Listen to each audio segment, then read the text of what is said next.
Bueno, Ahí ¿cómo estamos. estás? Ahí va, ahí está. Saqué el Wi-Fi para no interferir con los otros usos de la red familiar que a esta hora son bien intensos.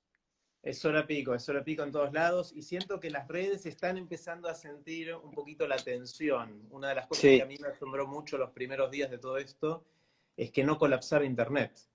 Está bien que Netflix bajó la calidad de los videos y todo eso, pero el hecho de que no colapsara cuando estamos todos online al mismo tiempo me pareció casi milagroso. Y siento que ahora está empezando a sentirse esa tensión y de repente las cosas se caen un poquito. total. Me pasa lo mismo. Yo estoy al igual que vos. No como vos. Tenés dobles que están en internet entre TEDx, Baikal, y Aprender de Grandes y tu propia cuenta. Tenés ahí, te clonaste. Es uno de los avances que no has compartido todavía de la tecnología, pero evidentemente estás clonado. Sí, sí, no voy a decir nada. No sé con cuál de ellos estoy hablando. Me hace acordar el capítulo de Los Simpson. ¿Te acordás de la hamaca paraguaya de Homero? Que se No, no me acuerdo. clonaba. ¿Cómo Es era? de los viejos, algunos de los mayorcitos de edad que están del otro lado capaz se acuerdan. Homero encuentra una hamaca paraguaya que lo permite clonarse. Y entonces Ah, manda a los clones a hacer todo su trabajo. Nada, está buenísimo. está bueno, bueno. Bueno, Enrique, bienvenido. Lo que hago en este espacio todos los días es conversar con alguien que admiro y le pregunto en qué está pensando.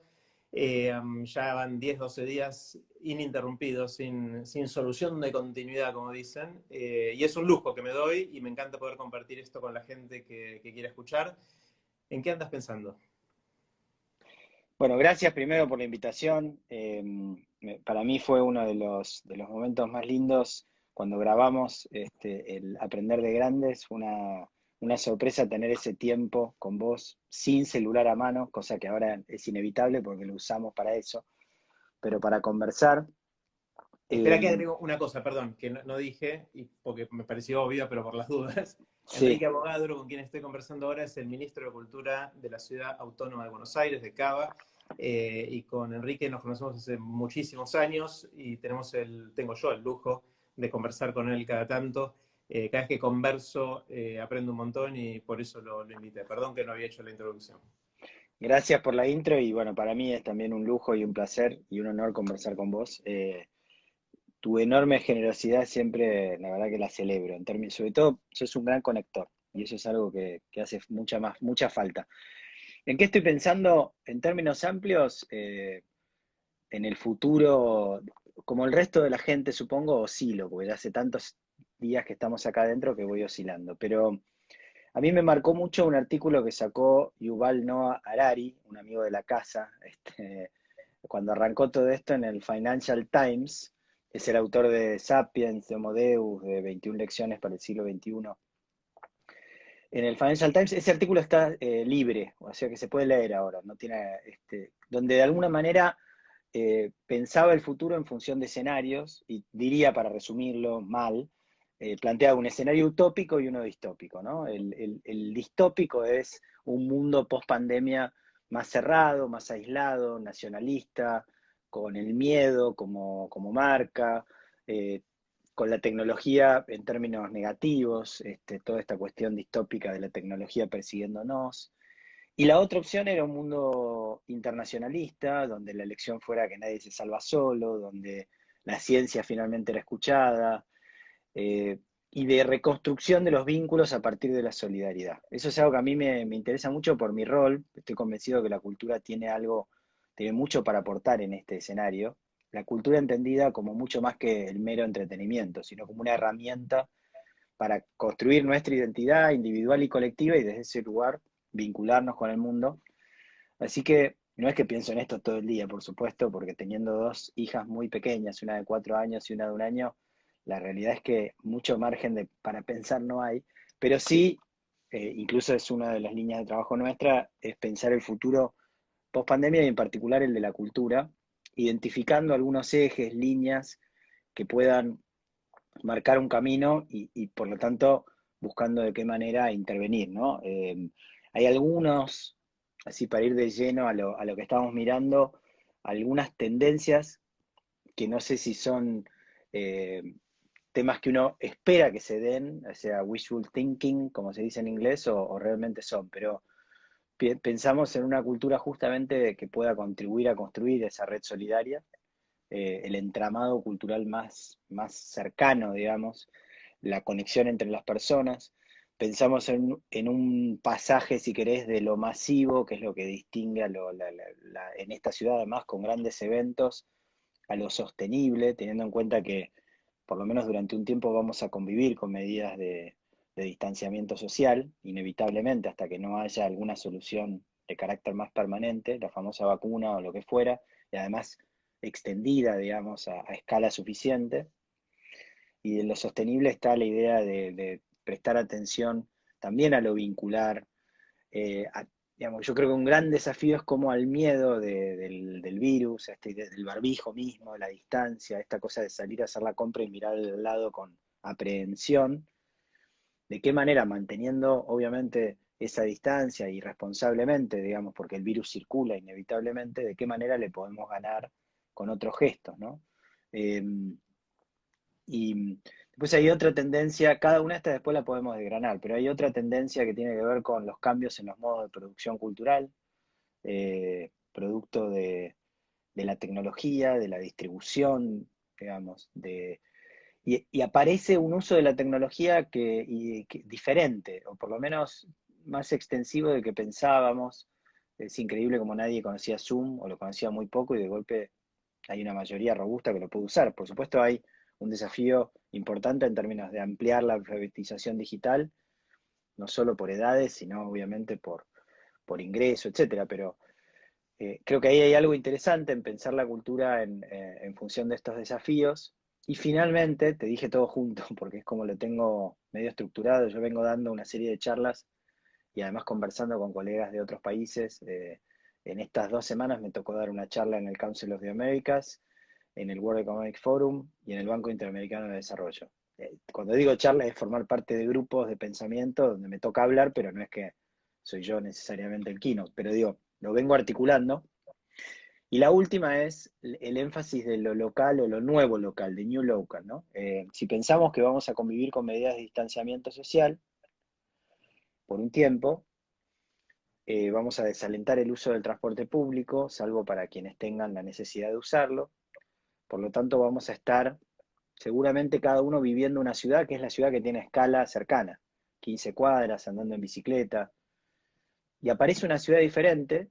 Digamos, el virus ataca la idea de la ciudad, la idea central. ¿Por qué vivimos en sociedad? Bueno, porque nos damos seguridad todos juntos, nos gusta esa cercanía por el trabajo, por el entretenimiento, por el placer de encontrarte con otro. Y el virus ataca al centro neurálgico de esa idea de la ciudad. Entonces yo pienso que vamos a convivir durante un tiempo y es algo que yo veo como positivo, con una revalorización de la ciudad cercana, como si hubiera muchas ciudades dentro de una, ¿no? Y entonces también, en función de que estamos todos a flor de piel y más sensibles, creo que hay una oportunidad para conectar con esa gente. Digo, ya no es la sobreabundancia de información que uno tiene alrededor, sino la posibilidad de efectivamente conversar con el verdulero, con el panadero, la panadera, la diariera.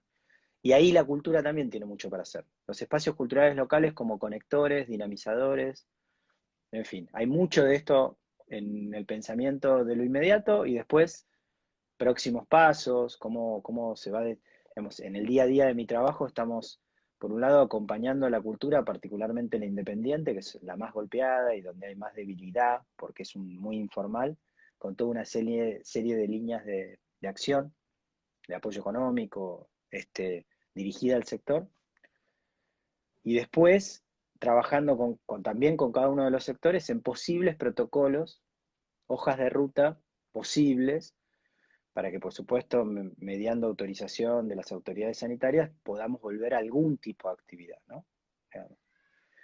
Así que es una respuesta larguísima la que te di, perdón, No, pero pero te está buenísimo. quería dar un panorama amplio de cómo viene la mano, ¿no? O sea, muy cerca Hago, del sector. hago primero un comentario más meta, que es que me encanta cada vez que te hago alguna pregunta como esta, es que como venís pensando tanto y por cómo veo que funciona tu mente, te gusta mucho tener los pensamientos organizados, que están buenísimos. De hecho, cuando hicimos el episodio en Aprender de Grandes, me agarró un déjà vu, porque ahí también te pregunté qué es la cultura o cómo desde el Estado se puede gestionar la cultura, algo así, y también me hablaste de muchas dimensiones, algunas de las cuales se parecen a las que dijiste ahora, pero lo tenés muy como articulado, pensado, se ve que te ayuda a organizar tu laburo esencialmente y tu forma de pensar y ver qué hacer, esa manera de ver el universo de lo que te compete o lo que tu cancha, digamos, donde tenés que moverte y tratar de describirlo con variables, metáforas, todo eso que te organice. ¿Es así como pensás? Sí, sí, absolutamente. Es un trabajo muy intenso y muy desafiante, muy lindo, el más lindo que tuve nunca en mi vida, pero donde tenés muchas, es como estar jugando 25 partidas de ajedrez en simultáneo. Entonces, si no te organizás un poco en términos de prioridades, en términos de dónde hacer foco, en términos de corto, mediano y largo plazo, te perdés en...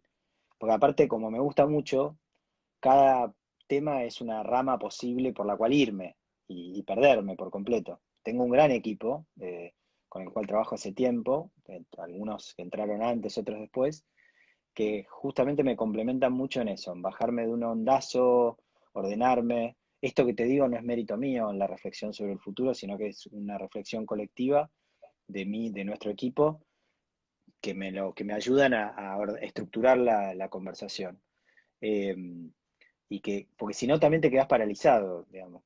Puede que estemos equivocados, son hipótesis que hay que después testear, pero en cualquier caso permite empezar a reflexionar. Eh, Está genial. Quiero repasar brevemente las cuatro cosas que dijiste para ver si las entendí sí, bien y pinchamos en alguna de ellas. La primera es la solidaridad, cómo el cambio cultural está impactando la manera que interactuamos y ayudando a los que más necesitan, esa es mi interpretación. El segundo es cómo hacer sostenible lo masivo. Ese me preocupa especialmente porque atado de hecho, con todas las dimensiones, está el desafío de muchos artistas o actores de la cultura que dependían del día a día para generar sus ingresos y poder vivir y ahora están un poquito en la lona porque no pueden hacer sus shows o lo que haga cada uno. Está todo el tema de cómo cambia la producción cultural, hablaste de cómo se produce, cómo se distribuye, ahí yo agregaría también modelos de negocio asociado a eso, que por ahí tiene que ver con la distribución también, y hay algunos experimentos que entiendo que se están haciendo en esas dimensiones por individuos que van y prueban distintas cosas, que Cassiari te hace delivery con claro. cuentos, o que gente hace preventa de sus shows para cuando vuelvan a existir, etcétera. Y está lo nuevo local, la idea de que, esto me encantó, esto que dijiste, que el virus ataca la idea de ciudad y que de alguna manera el nuevo local o lo nuevo local va a ser algo clave en lo que viene y cómo hacer para cuidarnos y a la vez reconectar de otra manera. ¿Eso captura más o menos las dimensiones? Sí, absolutamente. Son esas cuatro, por ahí con alguna precisión, pero cuando hablo de red social, no hablo exclusivamente de la gente más necesitada. La cultura entendida como red social es la idea de que la cultura tiene un protagonismo en la construcción de los vínculos comunitarios, porque aún en el aislamiento puede ser un puente. Tuvimos un éxito, por ejemplo, importante con una propuesta que lanzamos ni bien arrancó la cuarentena, que es Cultura en Casa, una plataforma que pueden encontrar en buenosaires.gov.ar/cultura en casa, que básicamente todos los días te trae propuestas diferentes para vivir la cuarentena a través de la cultura, digamos, ¿no? Entonces hay obras de teatro, películas, recitales de Lucina del Recoleta, del Teatro Colón, del San Martín, y yo creo que, y no es que creo porque lo recojo de testimonios, la gente agradece mucho el acompañamiento de la cultura y esta no es la única, está lleno de propuestas culturales. La nuestra tiene la virtud de estar un poco ordenada, de todos los días tener una programación diferente, entonces tiene también una sección para más chicos, tiene una sección de talleres donde podés aprender alguna disciplina artística, entonces es un lugar al cual ir y encontrarte todos los días con algo. Pero creo que lo que se agradece es eso, que la cultura termina siendo un puente. Algo que me decía, a vos te gustan estos datos. Hace poco, en una de las charlas internacionales, la directora de IFACA, que es como una organización, mega organización internacional de la cultura, contaba que ven que en todo el mundo la gente se vincula a consumos culturales locales. Por supuesto que todos vemos Netflix, pero al mismo tiempo hay una preponderancia de lo local, probablemente porque estamos más sensibles y queremos conectar con nuestras propias historias. Digo, muchas veces nos preguntan, "Bueno, ¿por qué es importante que se hagan películas argentinas?" porque te cuentan tu historia, digamos. O sea, no es simplemente un negocio, una industria que lo es y es importante, da laburo a un montón de gente. Es también tener una cultura fuerte como tiene esta ciudad y como tiene nuestro país, es también la oportunidad de contarnos nuestra historia, sin que, al revés, es una forma de poner en valor desde tu identidad la de los demás. O sea, al revés, a más participación cultural, menos chauvinismo y menos miedo por el otro. Eh, entonces, la idea de la cultura como red social es que brinda unión justamente, mantiene esa confianza de base de la sociedad y genera eso, cohesión social. Eh, la curiosidad que viene de la mano de la cultura es la curiosidad por un otro. Si uno está interesado en lo que le pasa al otro, también está interesado, insisto en la identidad, porque en la medida que vos tenés una identidad fuerte, podés desde ese lugar conectarte con un otro y verlo como una oportunidad y no como una amenaza, ¿no? Ahí obviamente el desafío, que lo hablamos en su momento y sigue siendo ahora con este contexto, es cómo ampliar el acceso a la cultura, cómo mantenerlo y cómo ampliarlo. Porque hay una gran diferencia entre los que tenemos acceso a la cultura y los que no. Y acceso no es solo poder ir a un lugar, bueno, ahora no, pero poder, sino que es estar socializado en la cultura, nacer en una casa donde hay libros, donde te llevan a museos, donde te hablan de consumos culturales, es diferente a no, que no haya un solo libro en tu casa y descubrirlo de más grande, digamos. También has hablado mucho de esto. Entonces, digo, ahí para mí es más importante que nunca, porque además, lamentablemente, a nivel económico, todo el mundo lo que nos dice es que esta pandemia nos va a dejar un mundo más empobrecido, un país más empobrecido, más desigual en términos de el aumento que va a haber aparentemente y lamentablemente de la pobreza. Entonces, yo estoy más convencido que nunca que apostar por la cultura es apostar por esa cohesión social y que muchos de los problemas que vemos a nivel no solo local, sino internacional, de este último tiempo, esa distopia que planteaba Harari, tienen que ver con una falta de cultura. Claro. Así que ese es el primer punto. Ahí, Quique, una cosa que me llama la atención de esto es que estamos consumiendo en el sentido amplio de consumir y en el sentido bueno de consumir cultura, pero de manera individual. O sea, hay mucho desde cada uno de nosotros a través de pantallas, inclusive no pantallas, algo que hice yo y que hicieron varias personas cercanas, porque nos gusta el tema de los libros, es volver a nuestra biblioteca y hojear cosas que estaban ahí hace años guardando polvo y que habíamos leído y hoy leí de nuevo, todavía no, empecé a leer de nuevo Siddhartha, que es uno de mis libros de Mirá, Hermann Hesse sí. que leí de adolescente varias veces, que me impactó un montón y cada tanto vuelvo y hoy me tomé el rato de hacer eso. Y hay gente que consume cosas por las pantallas, pero es un consumo de cultura muy individual. A lo sumo, en tu núcleo muy cercano, si coincidiste en lo que querés ver en Netflix o algo así, o en algo de, no sé, del San Martín o de otros teatros que fueron abriendo sus programaciones, que me parece espectacular. Pero creo que uno de los componentes importantes de la cultura para que funcione en todo lo que vos decís, sobre todo de red, es que el consumo sea social, es decir, que seamos varios consumiendo lo mismo al mismo tiempo, porque te da esa sensación de pertenencia, de estamos viviendo algo juntos y de soy parte de este pueblo, como quieras llamarlo. Y ahí sospecho que ahí es donde puede impactar la cosa, en aislarnos más porque no nos sentimos que somos parte de una misma cosa. Sí, pero sí, coincido en parte, pero al mismo tiempo si vos ves lo que mencionaba antes respecto a la búsqueda de consumos locales, de contenidos locales. Y otra cosa, un dato interesante es a nivel global el nivel de descargas que tuvo Netflix Party, que es una aplicación de Netflix para poder ver con otros el mismo contenido en simultáneo y comentarlo eh, bueno, todo este fenómeno de la gente vinculándose por Zoom y generando también oportunidades de conexión por ese lado. Depende todo de cuánto se extienda esta situación irregular, primero de cuarentena y después de pandemia, digamos, con la cual tampoco nadie está claro, estamos viendo qué va a pasar ahora en Europa, ¿no? Con esta creciente descongelamiento reciente, pero no está claro si, bueno, se afloja, ven qué pasa, se dispara, tienen que volver a meterse todos adentro, o no, la curva llega y se va y nadie entiende muy bien qué es lo que pasó. Eh, de todos modos, creo que la cultura resiste, ha resistido un montón de crisis. Después podemos hablar un poco del tema, pero y claramente, por un lado, fenómenos como los artistas en los balcones, fenómenos como los DJs, que son también artistas, digamos, que hacen bailar un barrio entero un día fijo a la semana. eh, o la Breche, no sé si sabes lo que es la Breche, pero es No. increíble. La Breche es una fiesta que se hacía en diferentes lugares, principalmente en Niceto, para un público muy, muy joven, que se está haciendo los sábados por Instagram ahora.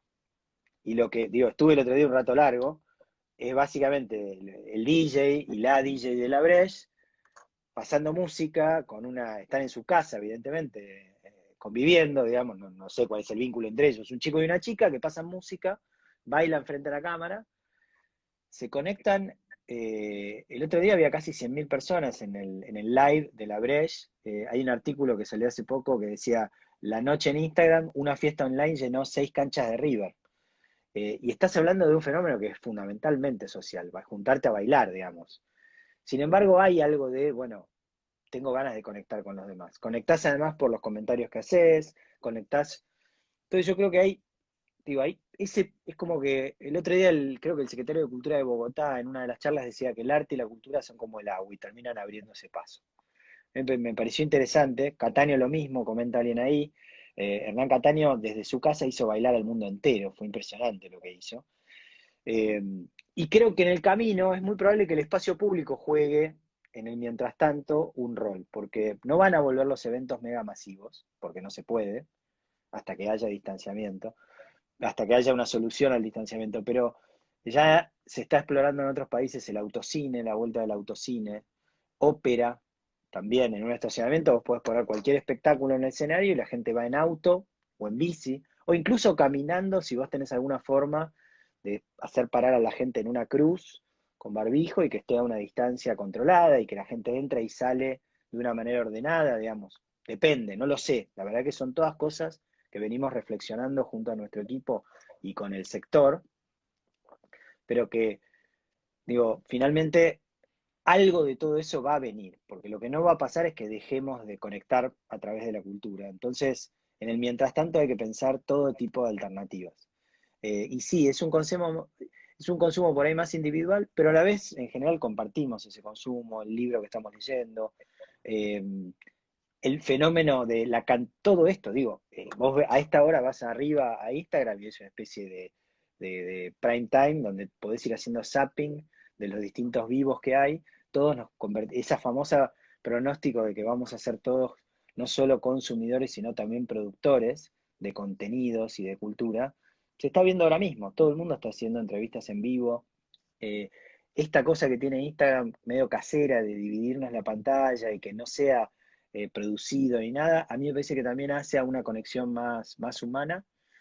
Yo vengo pensando mucho en eso, en la conexión de la tecnología en formato más humano. En el Recoleta, nuestro equipo está haciendo un trabajo increíble con los más jóvenes. El Recoleta viene teniendo digamos, tiene un foco en la cultura más joven.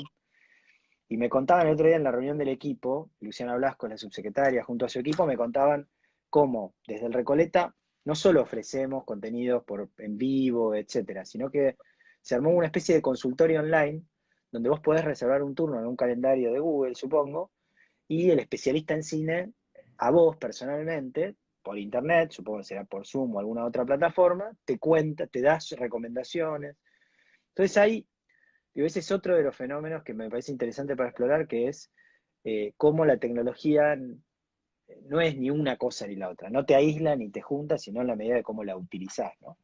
Me fui por las ramas, como siempre. No, está buenísimo. Ahí te quiero interrumpir un segundo. Una de las cosas que vengo conversando con las otras personas es cómo la cuarentena, que es terrible, es un desastre, es una porquería que nos pasó, cómo siempre tiene, dependiendo en qué área estés mirando, un ángulo en el cual nos permite hacer cosas que antes no hacíamos. O sea, cuál es el lado positivo, si lo buscamos de todo esto, cómo esto puede acelerar la historia de alguna manera, que eso es otra forma de ver todos estos movimientos. En la educación, cómo forzó la alfabetización tecnológica de los docentes y cómo puede cambiar las dinámicas. Y después la pregunta de cuánto de todas estas cosas van a persistir el día de que tengamos vacuna, el día que podamos volver a una vida más o menos normal, y cuánto se va a diluir y vamos a volver a como éramos hace 2 o 3 meses, ¿no? Entonces, empezaste a esbozar alguna de estas cosas con este tipo de conexión tecnológica. ¿Qué más pasa en la cultura? ¿Qué estamos descubriendo? ¿Qué estamos acelerando en la evolución de la cultura? que eran cosas que iban a pasar pero en un futuro muy distante y esto lo está acelerando. ¿Ves algo así o no? Bueno, yo creo que por un lado el uso de la tecnología, que siempre estuvo en duda, el alcance, si bien por ahí más en otros países, es muy interesante el trabajo que viene haciendo hace años el Google Arts Institute, el Instituto de Arte de Google. Eh, la realidad es que todo siempre fue medio torpe, clumsy en inglés, de cómo conectar. Este, Fue increíble como una cantidad enorme de instituciones que no tenían presencia de Internet interesante, de golpe, ante la necesidad de hacerlo, empezaron a generar contenidos que primero fueron subo archivo que tengo, bueno, que comparto archivo. Pero después pasaron ya a un nivel de, bueno, empezar a generar otra cosa, otra conversación. Hace poco Victoria Norton, que es la directora de nuestro Museo de Arte Moderno, decía algo que me pareció interesante, que es que el rol de los museos es ser el archivo del presente, no solo del pasado, sino alguien tiene que documentar en vivo lo que está pasando en este momento. Y de hecho el Moderno está haciendo un trabajo muy lindo de conexión con artistas en un proceso de reflexión como el que vos haces. Entonces, el tema de la tecnología me parece que es fundamental y es hasta dónde estos nuevos modos de producción que estamos explorando. Presentamos ayer en Cultura en Casa un proyecto que hicimos con Microteatro. Microteatro es una plataforma muy interesante de teatro en formato breve y en lugar reducido.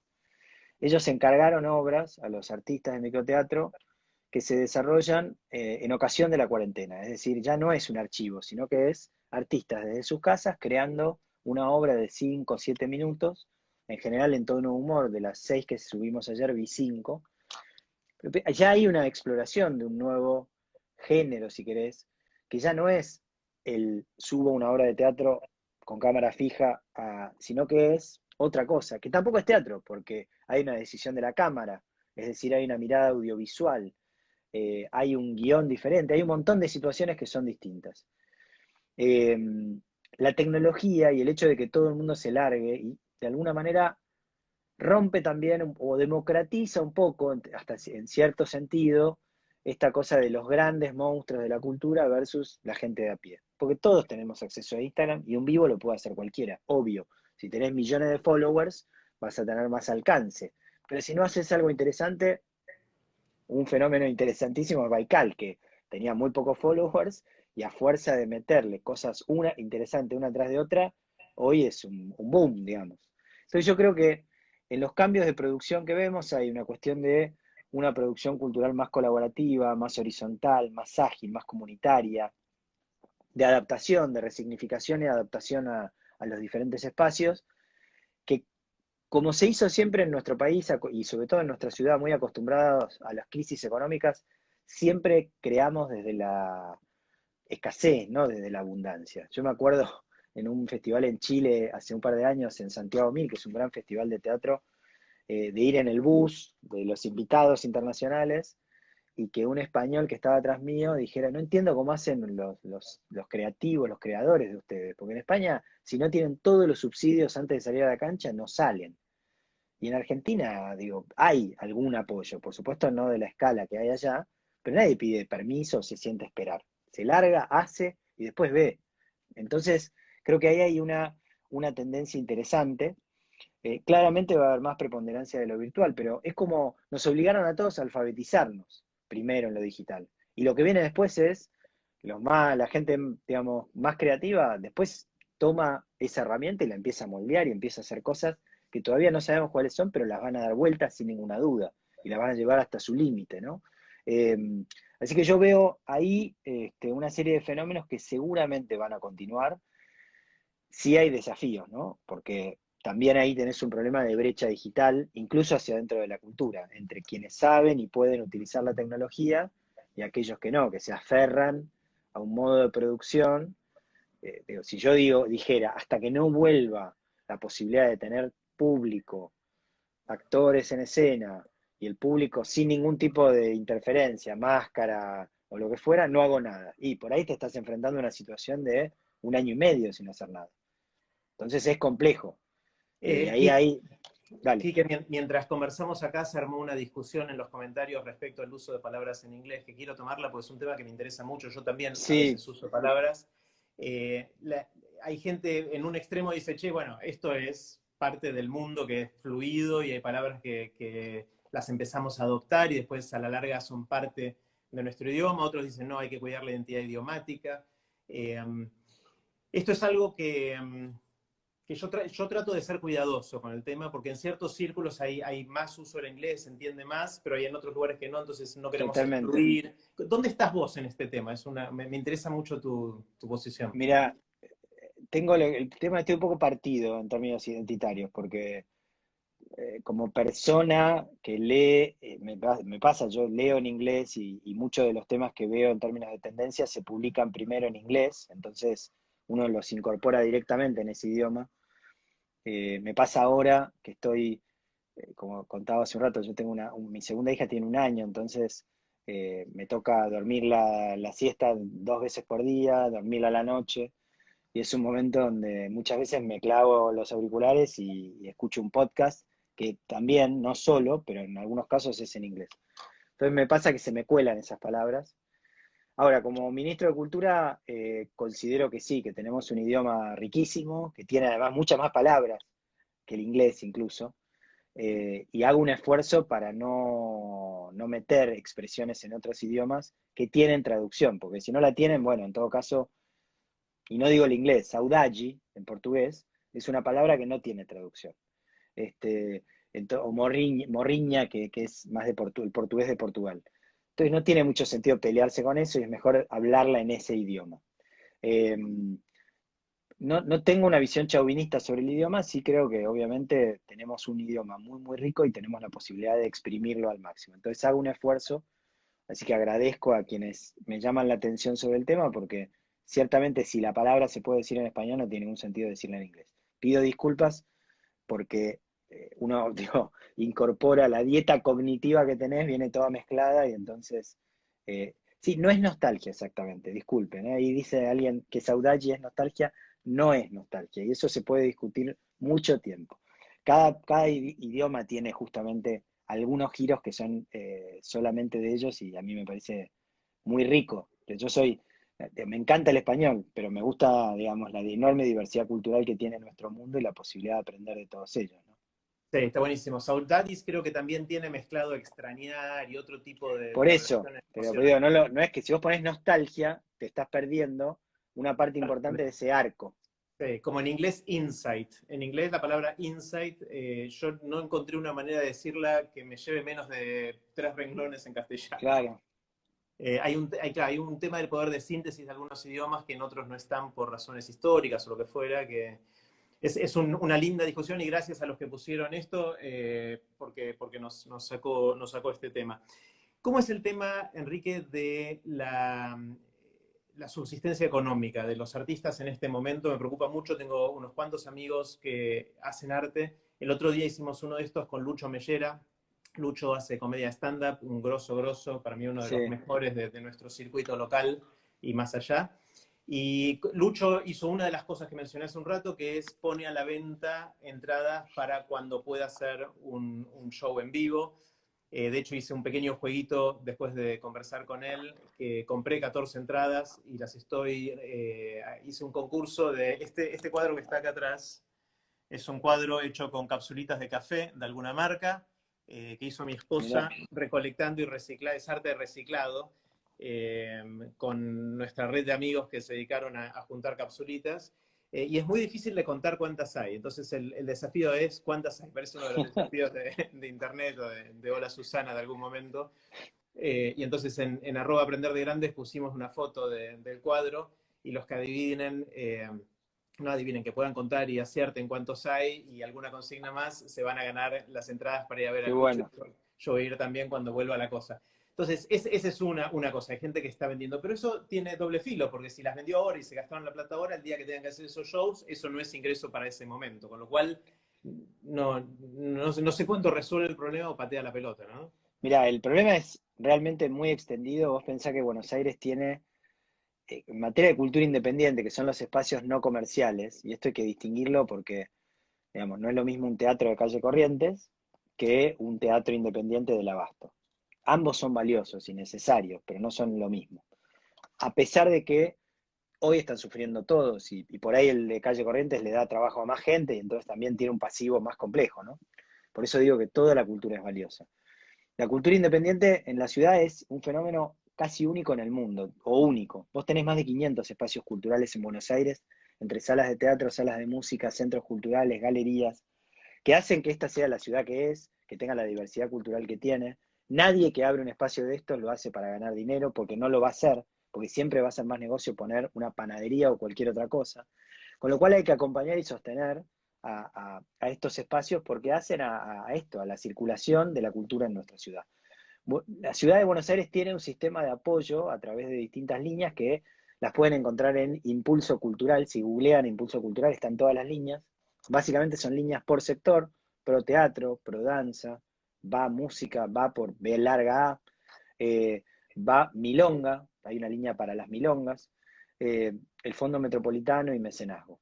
Nosotros lo que hemos hecho es muy rápidamente y en diálogo con las instituciones que los representan, tener un fondo de emergencia que es la que teníamos prevista para el año más un plus para acompañarlos en un momento de altísima necesidad. Esto es para espacios, pero también para artistas individuales. Cualquier artista en la Ciudad de Buenos Aires puede aplicar ahora, lo aprovecho porque está abierta la convocatoria, al Fondo Metropolitano de las Artes, que está hasta el 15 de mayo, si no me equivoco, con la convocatoria abierta, y a través de ese fondo, si es seleccionado, etcétera, recibir un apoyo económico en carácter de subsidio excepcional, que no resuelve el tema de fondo, pero es un acompañamiento en un momento de altísima dificultad.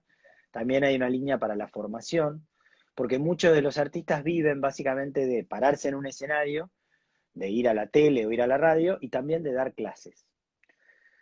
Todas, digamos, lo del escenario no existe más por un tiempo y los que dan clases han ido migrando a las plataformas. En el medio se han deshilachado porque hay muchos que no logran dar ese salto. Hablamos de esta alfabetización digital que decía antes. O sea, hay dificultades. Entonces, la verdad que es un momento muy complejo y aparecen en el medio espacios que están paralizados, lamentablemente, y otros espacios que, no sé, Timbre 4, por ejemplo, por mencionar una de las salas más emblemáticas del circuito independiente, que está en el barrio de Boedo, te vende entradas por adelantado. Vos podés comprar combos de entradas para la programación de lo que resta del año. Hacen espectáculos a la gorra virtual. Vos podés ver una obra y vía, entiendo que YouTube y otras plataformas, dejar dinero ahí mismo. Hay espacios culturales que se han reconvertido que tienen gastronomía y se han reconvertido en deliveries, aprovechando que en este momento, y el ideal es con identidad. Hay una página que la recomiendo que se llama Delivery Amigue, así y en no binario, en lenguaje no binario, Delivery Amigue, que donde podés descubrir espacios que están haciendo delivery independientes y apoyarlos. Nosotros vamos a lanzar dentro de muy poco también un mapa, en realidad, donde la idea es saber cuáles son los espacios que están cerca de tu casa, fíjate de qué manera podés colaborar con ellos, con todas estas variantes que vos mencionabas. Yo mismo lo llamé al que me corta el pelo, que es un chico, Pepe, que es colombiano, que estudia acá, en un momento y digo, ¿qué será de la vida de Pepe? Porque digo, Pepe, te compro 3 cortes, digo, después vemos, pero el Mercado Pago fue muy fácil poder comprarle 3 cortes por adelantado y creo que es algo que tenemos que hacer, los que tenemos la oportunidad de hacerlo, con todo lo que tenemos alrededor. Este es un país con altísima informalidad y con mucha gente que no tiene la fortuna de tener un ingreso fijo y permanente. Entonces, y con la cultura nos pasa lo mismo, ya que en este momento los artistas nos están regalando muchos su arte a través de vivos, a través de distintos fenómenos. Fito Páez inició de alguna manera, me acuerdo cuando empezaba la cuarentena, con un concierto masivo desde su casa, y hubo muchísimos y sigue habiendo. Bueno, acordémonos también de ellos y veamos de qué manera poder acompañarlos. Lo de Cassiari que vos mencionabas también es otro formato muy interesante. No todos tienen la atracción que tienen los que tienen más seguidores y entonces es más difícil, pero nada, yo no tengo una respuesta sobre cómo se sale. Lo que sí es claramente, nada, juntarse, el trabajo colectivo siempre ayuda y después ver qué hay de buenas prácticas que se puedan replicar. ¿Te da miedo, Enrique? Acá hay un comentario respecto al riesgo de las salas independientes que vos lo mencionaste y cómo el fondo, estos incentivos que hay pueden ayudar algunas de ellas a no cerrar, pero obviamente hay mucho riesgo, como en restaurantes o en cualquier otro emprendimiento que tenga costos fijos que al caer los ingresos no podés cubrir, entonces quebrás esencialmente. ¿Tenés miedo de que pase mucho de eso y que haya una secuela de largo plazo que cueste retomar cuando volvamos a... O sea, la pregunta es si la crisis tiene forma de V, es decir, volvemos rápido, o si la forma de recuperar va a llevar mucho tiempo hacia adelante. ¿Cómo lo ves? Primero, algo que me olvidé de mencionar, porque además le venimos trabajando muy en línea, o sea, realmente muy bien con el Ministerio de Cultura de la Nación. Y así como mencioné el Fondo Metropolitano, la Nación lanzó el Fondo Desarrollar, que lo pueden encontrar por ahí, que también es otra línea para artistas o espacios culturales que requieran de algún tipo de apoyo. También el Fondo Nacional de las Artes. O sea, hoy hay distintas herramientas para recibir apoyo económico de parte de las instituciones culturales. Mira, no lo sé, yo sí siento que, porque tengo como sentimientos encontrados, siento que la recuperación económica, más allá del campo cultural, va a llevar tiempo, lamentablemente en nuestro país. Yo no me imagino una recuperación en B en Argentina. Sí por ahí en otros países. En Argentina, pero no tengo elementos, digo, no soy economista tampoco, pero no me la imagino y eso me preocupa muchísimo, más allá de la cultura, porque es un país ya muy frágil en términos de justamente la desigualdad, de la pobreza, de la situación que vive mucha gente que depende de changas, digamos, de un ingreso que es muy informal. Eh, Ahora, con la cultura tengo otro sentimiento que es la cultura medio contracíclica, porque el sentimiento de creación cultural no es el económico. Y con esto, ojo, lo digo con mucho cuidado, no estoy diciendo que no sea necesario que trabajadoras y trabajadores de la cultura reciban un ingreso, desde ya que lo es. Pero si uno ve lo que pasó en el 2001, por ejemplo, después la gran crisis económica que nos antecede, la cultura tenía una vitalidad gigantesca, porque la reacción de la gente, aún en una situación de enorme dificultad económica, incluso de las personas en general, no solo de los artistas, fue volcarse, digo, es el componente espiritual que tiene la creación, que tiene el arte, que es volcarse a crear. Y de hecho, muchos de los fenómenos culturales que siguieron a esa etapa pueden rastrear sus orígenes a los fenómenos sociales de la época, las asambleas populares y las movidas motorizadas en torno al tema. Entonces no hay crisis que en este país pueda destruir la cultura. No lo tuvimos con la peor de todas las crisis, que fue la dictadura, que por supuesto le puso una pata encima tremenda, pero si vos ves la recuperación democrática, el arranque que tuvo en el 83 la cultura fue fenomenal, en todo sentido, digamos, como realmente fue, digamos, es como una primavera cultural que acompañó a la primavera democrática. Entonces, en ese sentido yo soy optimista. Obviamente en el medio hay un montón de historias individuales tremendas, porque si vos tuviste una sala, la mitad de las salas en la ciudad de teatro son alquiladas. ¿Qué haces? ¿Seguís pagando el alquiler todos los meses? ¿No lo pagás? O sea, ahora, la sala, de hecho hay muchas salas, el Teatro del Pueblo, que es el primer teatro independiente de la ciudad, se acaba de mudar al Abasto, creo que es la tercera o cuarta mudanza que tiene. Sigue siendo el Teatro del Pueblo. Es otro el colectivo que lo lleva adelante, pero el espíritu de ese lugar que es emblemático y que es fundamental para la cultura de la ciudad sigue presente. Entonces, yo también confío en esa resiliencia, y me parece central que exista esa posibilidad. Ahora, lamentablemente, te decía antes, digo, en España, por ejemplo, vos tenés, mencioné algunas de las herramientas, pero vos tenés en España acceso a fondos de la ciudad, de la región, del país, de la Unión Europea. O sea, tenés una red de contención mucho más amplia. Argentina es un país que lamentablemente no los tiene, pero porque no los tenemos históricamente. Por suerte ha habido, en términos más generales, no sé, la asignación, el subsidio que salió familiar de emergencia a nivel nacional, que le da creo que 10.000 pesos a las personas que no tienen ingresos, obviamente es una medida absolutamente necesaria. Probablemente no cubra ni alcance para cubrir a todas las necesidades, pero desde ya que es importante y va además camino eventualmente a ingresos, digamos, más amplios, pero no es sencillo porque siempre hay una sábana corta. Entonces, nada, respuesta larga, pero resumen es, creo que la cultura tiene elementos de resiliencia a los que yo apuesto y espero, y donde nosotros estamos como muy atentos en identificarlos para tratar de apoyar esos fenómenos, ¿no?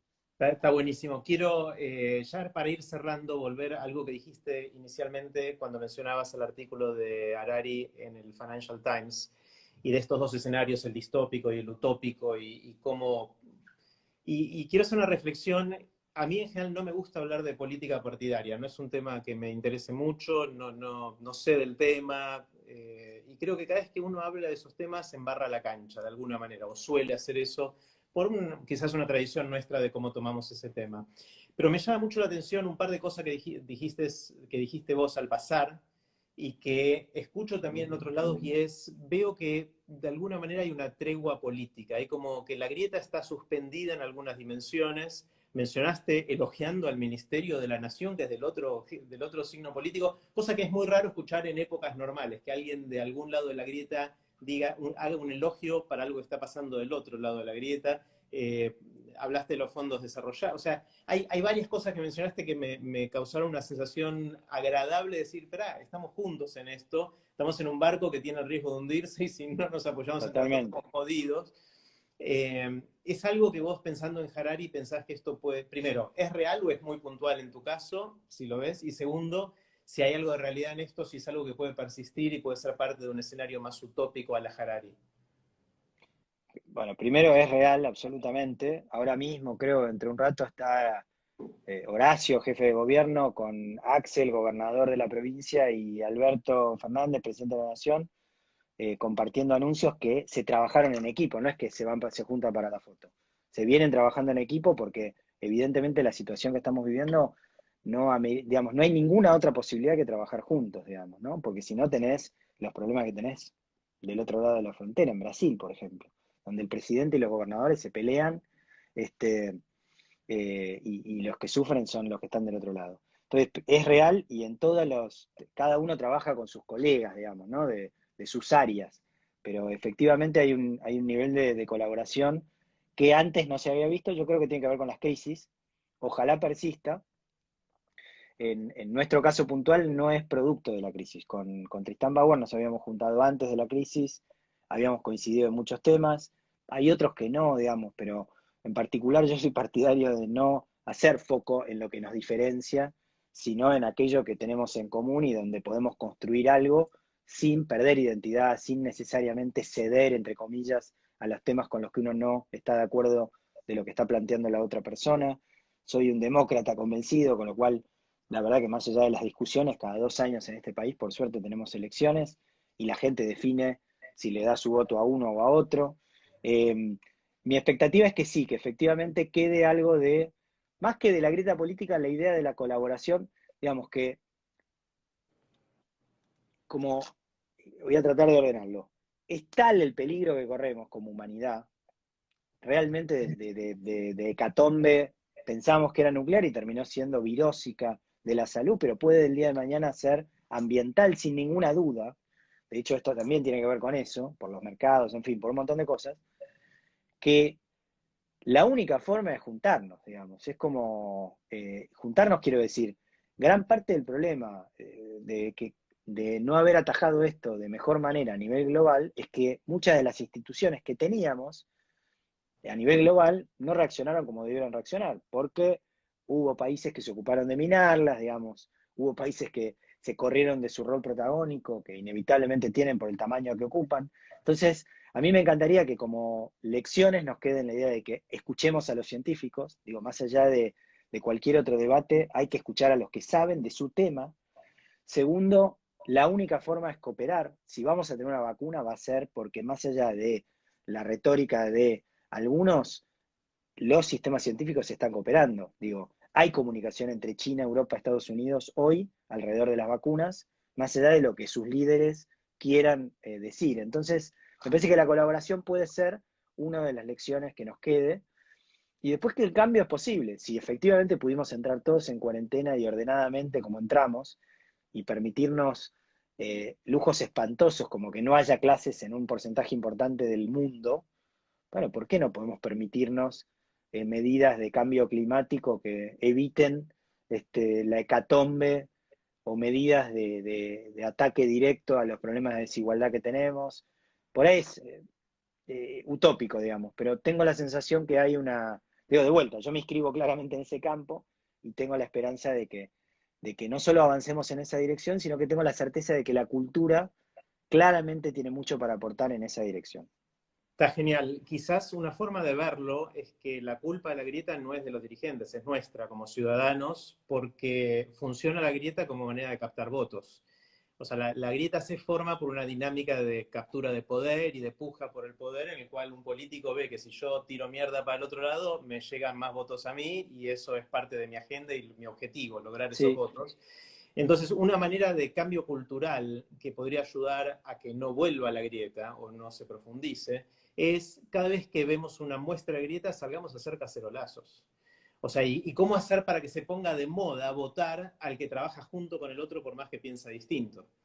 O sea, si logramos cambiar ese aspecto de nuestra cultura que guía nuestro comportamiento y nuestra toma de decisión, van a empezar a ganar candidatos que a pesar de pelearse en las ideas, que está perfecto que así suceda, porque necesitamos que así sea, y eso es la claro. construcción de la democracia, una vez que son elegidos o antes de ser elegidos, colaboran con los otros y muestran señales de que van a colaborar como forma de atraer votos y no espantarlos, como sucedió hasta ahora. Yo creo que si hiciéramos ese switch más ciudadano, tenemos más chances de que la grieta no vuelva. Si se las reclamamos a otros, no va a pasar. Te voy a contestar en árabe, ya que hablamos de idiomas. Inshallah, que es el Ajá. origen del castellano ojalá. Mira. Inshallah, ojalá. En árabe, por supuesto, lo había leído hace poco. Inshallah quiere decir si Dios quiere, porque es Alá, Inshallah. Yo no soy creyente, pero digo, ojalá efectivamente avancemos en esa dirección. Las crisis, todas las crisis, esta es planetaria, pero todas las crisis, cualquiera que esté vivo ha vivido algún tipo de crisis, familiar, personal, económica. Las crisis son momentos de apertura, de enorme apertura. Te entran balas que de otra manera no te entran. Y son momentos de transformación, para estar atento y pescar lecciones que te puedan servir para después. Después te vas a volver a cerrar, porque esa coraza es necesaria para vivir. Pero si tenemos suerte, parte de esas lecciones nos van a quedar como justamente las cicatrices que uno las mire y dice, ah, aprendí que, no sé, no tengo que, como mi hija de 1 año, no se tiene que parar arriba de la mesa porque se va a caer. Así que ojalá avancemos en esa dirección. Eh, y espacios como este, digo, la verdad es que a mí me parece la tuya una militancia de, no solo del saber, sino sobre todo de la escucha. Y en momentos en los que, previos a la crisis, gana el que grita más fuerte, me parece que en este momento estamos en un momento de mucha más mesura, donde, digamos, no es el que grita más fuerte, sino que es, efectivamente, escuchemos a los que saben, tengamos responsabilidad, tengamos cuidado. Ojalá parte de eso nos quede y va a ser en parte gracias también a gente como vos que abre estos espacios de diálogo, de escucha atenta y respetuosa, que son fundamentales, digamos. Así que gracias también por impulsarlos. Gracias a vos, Enrique. Les cuento a todos que mañana, sábado, es el primer día que no voy a hacer de estos encuentros después de 10, 12 días seguidos. Ahora les cuento por qué. Volvemos el domingo con Martina Rúa. Vamos a hablar, Muy sospecho, sobre bueno, muchos temas, cómo usamos nuestro tiempo, cómo usamos la tecnología. Y el lunes me voy a dar el lujo de conversar con Alejo Cantón, un gran amigo. qué bueno. Y sospecho que con Ale vamos a hablar de cómo las empresas pueden cambiar la forma en que piensan el mundo para no destruirlo y todo lo contrario, resolver los problemas que tiene el mundo. Ale está muy activo en Sistema B, que es una movida para hacer mucho de esto, y es muy capo contando cómo esto funciona y ayudando a que funcione cada vez mejor. La razón por la cual no hago mañana es que empiezo un curso nuevo, se llama Pero, Vivan che, las Ideas. pensé que iba a descansar tu clon, pero no. No, mañana todos los clones trabajamos en lo mismo, así que tengo que cerrar la puerta y la llave de los otros temas. Es un curso que se llama Vivan las Ideas en el Instituto Baikal, que mencionó Enrique hace un ratito. Online va a ser el curso todos los sábados de 11 a 12 y media, están a tiempo de anotarse. Este es un curso arancelado, la inmensa mayoría de las cosas que hago son gratis y parte de lo que va a surgir de ese curso, gracias a que es arancelado, voy a poder editar algunos de los materiales y distribuirlos gratuitamente para que lleguen a todo el mundo. Así que si quieren y pueden, en @Garbulski, que es mi cuenta personal, pueden encontrar cómo inscribirse o averiguar más del curso. Y si no pueden mañana, pueden unirse cuando quieran, porque es un curso que va a continuar. Siempre digo, es un curso para compartir ideas que vengo coleccionando hace 15 años. Cada sábado es una idea, con lo cual cada sábado es unitario. Y dura hasta el fin de la eternidad o cuando se nos acaben las ideas, lo que suceda antes. Entonces vamos a ver cuánto dura, pero creo que hay por lo menos para todo el año. Así que, Quique, gracias. Me encantó, como siempre, conversar con vos. Gracias por todo el laburazo que estás haciendo. Te veo recontra activo y saliendo con el barbijo. Y tenés distintos modelos de barbijo, cosa que envidio. Yo tengo todos iguales. Te agradezco por el laburazo que estás haciendo vos y tu equipo. Es increíble y me parece que es súper necesario. No es de primerísima necesidad, pero yo creo que sí es de primera necesidad. Bueno, aprovecho y también cuento que nuestro equipo está haciendo un trabajo increíble, muy poco visible. La mitad del ministerio como voluntarias y voluntarios están en vacunatorios para los adultos mayores, en hoteles donde llega la gente que viene de afuera y tiene que hacer cuarentena en hoteles. Estamos también en paradores de día, se incrementó la capacidad de la ciudad para la gente en calle.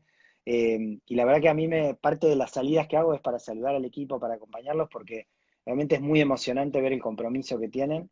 Así que de verdad que es todo producto de un gran equipo, del cual yo soy apenas la cara visible, pero realmente es un orgullo. Así que gracias por el espacio. Y bueno, si alguno quiere conectar, @eabogadro en cualquiera de los formatos posibles que hay por ahí, pueden escribirme directamente, que va a ser un gusto estar en contacto. Gracias, Jerry, un placer, como Gracias, siempre. Quique. Abrazo a vos, Quique, y abrazo a todos. Ojalá nos vemos mañana con muchos y si no, el domingo con Martina Rúa.